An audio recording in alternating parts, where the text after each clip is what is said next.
My stepfather smiled as the lawyer read the new will that left him my mom's $4.8 million estate instead of me. What he didn't know was that I'd installed a hidden camera in her study, and it had recorded everything he'd done to get that signature. My name is Daniel Morgan. I'm 28 years old. My mom, Margaret, was a wealthy businesswoman, successful in the antique business. She'd built her own company. After losing my dad when I was 10, it was just Mom and me. Margaret made me the center of her life. When I was 15, Mom met Richard Wilson. He was very handsome and charismatic back then. 45 years old, introduced himself as a financial advisor. He and Mom got into a relationship very quickly. Richard treated me very well at first. He'd take me to football games, buy expensive gifts. But after marrying Mom, everything changed. He gradually started showing his true face. The first thing I noticed was him trying to come between Mom and me. "Daniel's a big boy now. He should be independent," he'd say. When I went to college, he suggested boarding school. He wanted me to stay away from Mom. During my college years, I only came home for holidays. Each time I came, I saw Richard's influence in the house increasing. He was starting to affect Mom's decisions.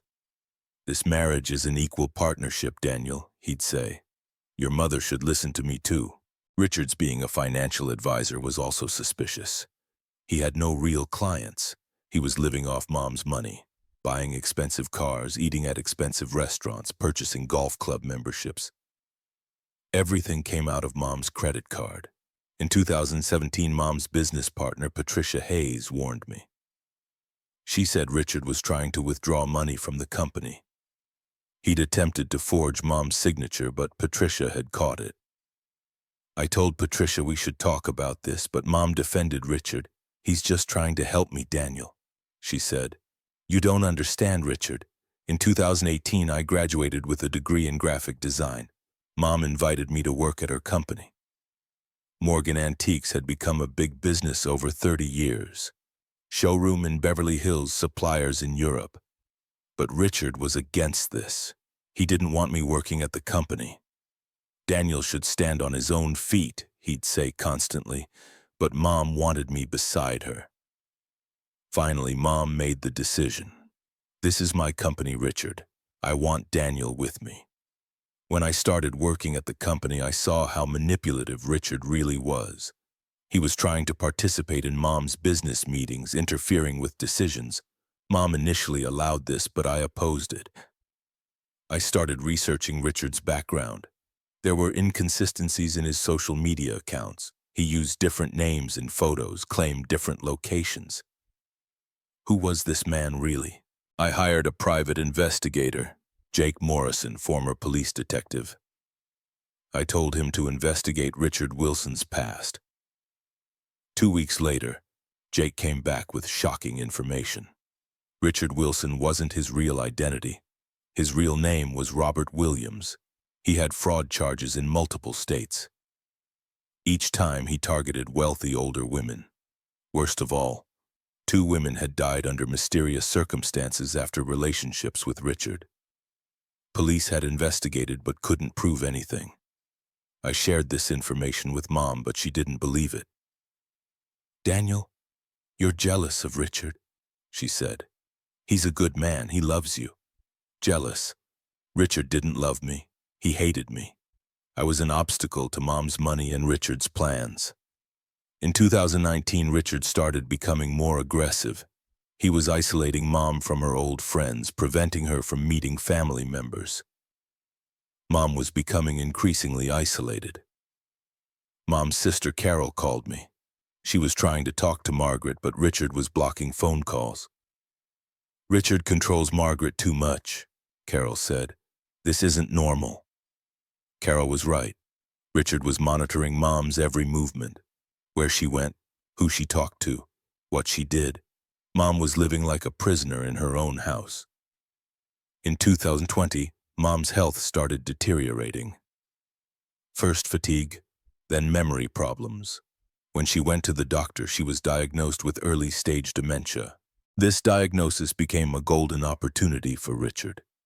He started leveraging Mom's mental condition. "Margaret, you can't make business decisions anymore," he'd say. "I should handle your financial affairs." Dr. Peterson was Mom's regular doctor. I went to see him privately. He said Mom's condition was progressing very quickly. Normal dementia isn't like this. There could be suspicious factors. I told Dr. Peterson that Richard controlled the medication. The doctor became concerned. "Drug interactions or overdoses can mimic dementia symptoms," he said. When Mom was confused, Richard took advantage. He'd make her sign important papers, make business decisions. When I objected, he'd say, "You don't understand your mother's condition, Daniel." At the beginning of 2021, I started getting suspicious. Some days Mom was very confused, other days completely normal. This pattern seemed strange to me. One day I checked Mom's medications. There were new drugs that Richard was giving her. When I researched them, I learned they could cause confusion and memory loss. I talked to the pharmacist. "These medication combinations can be dangerous," he said, "especially for elderly patients. Overdose can create cognitive impairment." That's when I understood. Richard was playing with Mom's medications. I decided to gather evidence. I secretly placed surveillance equipment in Mom's house. Mini camera in the study, voice recorder in the bedroom, hidden camera in the living room too. The equipment was professional grade. Jake Morrison had recommended an electronic surveillance expert to me. Cameras were motion-activated, high-definition video, clear audio recording. What I recorded over the following weeks was horrible. Richard was changing Mom's medications, giving too much, sometimes not giving any at all. When Mom was confused, he'd make her sign papers. The most horrific scene was when Richard forced Mom's hand to sign documents. Mom was heavily drugged at the time, didn't know what she was doing. Richard was guiding her hand, making her sign. In one recording, I heard Richard's phone conversation. He was saying to someone, "The plan is working, Margaret is completely confused, we'll change the will soon." That night I couldn't sleep at all. Richard was planning to change Mom's will. In the morning, I tried to talk to Mom. In her lucid moments, she recognized me, talked normally. But when I mentioned Richard's manipulation, she'd say, "No, Daniel. Richard is a good man." Richard had completely brainwashed her. This was the result of years of psychological manipulation. The next month, he became more aggressive. He was arranging meetings with Mom's lawyer, saying he wanted to update the will. Harold Stevens was Mom's longtime attorney. He'd been handling Mom's legal affairs for 20 years. He told me he was uncomfortable with Richard's pressure. I showed Harold the surveillance evidence. He was shocked. "Mrs. Morgan is clearly incapacitated," he said. "These signatures aren't valid." But the problem was, officially Mom was still considered competent. Doctors had diagnosed dementia, but legal incompetence hadn't been declared. In Mom's original will, everything was mine. Company, house, all assets. Richard would only get limited alimony. But now this was going to change.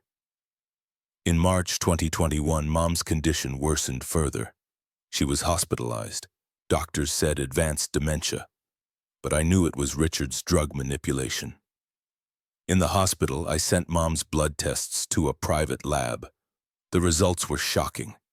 There were multiple psychoactive drugs in her system, far above prescribed amounts. I showed the results to Dr. Peterson. "This is poisoning," he said. "Someone is systematically drugging your mother." In the hospital, I had my last conversation with Mom. It was a lucid moment. "Daniel," she said, "if something happens to me, be careful. Richard is different." "What do you mean, Mom?" "He only wants the money. He doesn't love you." This was her last lucid moment. Mom died a week later. Doctors said natural death, but I knew Richard had slowly poisoned her. Right after the funeral, Richard took action. He called Mom's lawyer, Harold Stevens. "I want to read Margaret's final will," he said. Harold was uncomfortable. "This will reading is premature," he said. There should be a normal grieving period, but Richard insisted. There are legal obligations, he said. Estate planning needs immediate attention. We gathered in Harold's office, me, Richard, Harold. Harold had 2 wills in his hands. Mrs. Morgan has 2 versions, Harold said. One from 2018, one dated last month. My heart stopped. Last month, Mom was very confused. That will couldn't be valid. Harold read the new will. The content was shocking. Richard was getting everything. Company, house, all money. Only $50,000 was left to me. Richard was smiling. He was doing perfect acting. Margaret wanted this, he said. Daniel is still young, not ready for big responsibility. Harold was also suspicious of Richard. This is very unusual, he said. Mrs. Morgan always talked about Daniel, but the will looked legal. Margaret's signature was there. Witnesses' signatures were there. The date was correct. After the will reading, Harold saw me privately. Something's wrong, he said. Your mother couldn't make this decision in a conscious state. I showed Harold the surveillance videos. He watched the scene where Richard forced Mom's hand to make her sign. This is fraud, he said. Clear evidence. That night at home, I reviewed the recordings. I found what I was looking for. Richard was making Mom sign by holding her hand. Mom was heavily sedated at the time. The video quality was perfect. Richard's face was clearly visible. It was very clear that Mom was struggling, didn't know what she was doing. The next day I went to the FBI. I reported elder abuse and fraud. I gave them the recordings, told them everything. FBI agent Sarah Collins took the case. These are serious allegations, she said. We'll start an investigation. Agent Collins was an experienced elder abuse investigator. She'd handled similar cases before. She reviewed the videos, examined toxicology reports. This is textbook elder abuse, she said. Victim isolation, medication manipulation, financial exploitation. Classic pattern. But Richard wasn't suspicious. The will probate process was continuing. He thought he was the winner. 2 weeks later, Richard was arrested at his home. Federal charges, elder abuse, fraud, forgery, possible homicide. He was shocked during the arrest. This is a mistake, he was shouting. I loved Margaret. Richard's arrest got coverage in local news. Other victims started coming forward, similar stories, same pattern. During the investigation, more horrible things came out. Richard was a professional con artist. He'd targeted 2 wealthy widows before. Similar pattern. The FBI discovered Richard's real network. There were accomplices, fake doctors, corrupt lawyers, forged documents specialists. Organized criminal enterprise. Mom's toxicology report also came. There were unusual drug levels in her system. Richard had slowly poisoned her. The trial lasted 8 months. My recordings became key evidence. The jury found Richard guilty on all charges. The prosecution presented a powerful case. Surveillance videos, medical evidence, financial records, victim testimonies. Overwhelming proof, but the evidence was undeniable. The jury returned a guilty verdict after 3 hours of deliberation. At sentencing, Richard got 25 to life. The judge said, "This was calculated, cold-blooded exploitation of a vulnerable person." During the trial, Richard's real identity also came out.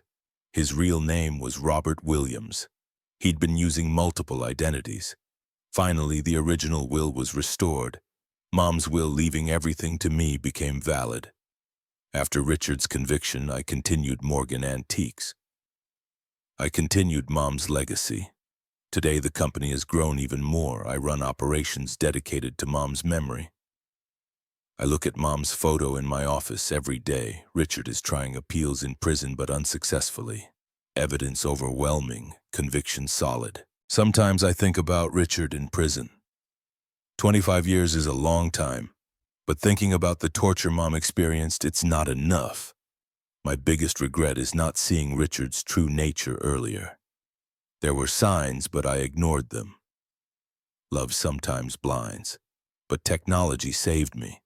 If those hidden cameras hadn't existed, Richard would have succeeded in his plan. I would have been left with pennies. He would have taken millions. Now I work on elder abuse cases. I founded a foundation in Mom's name. We protect vulnerable seniors from predators. People like Richard will always exist. They target vulnerable people for money, but if we're vigilant, we can stop them. Justice was eventually served. But the cost was very high. Mom's life, years of manipulation, trauma. No money can heal this pain. At least Mom's legacy lives on. The company, foundation, her memory, everything Richard tried to destroy is stronger than ever. Richard's plan was perfect, but he couldn't calculate one thing: how love sometimes becomes a protective force when combined with technology. Those hidden cameras were like Mom's last gift to me.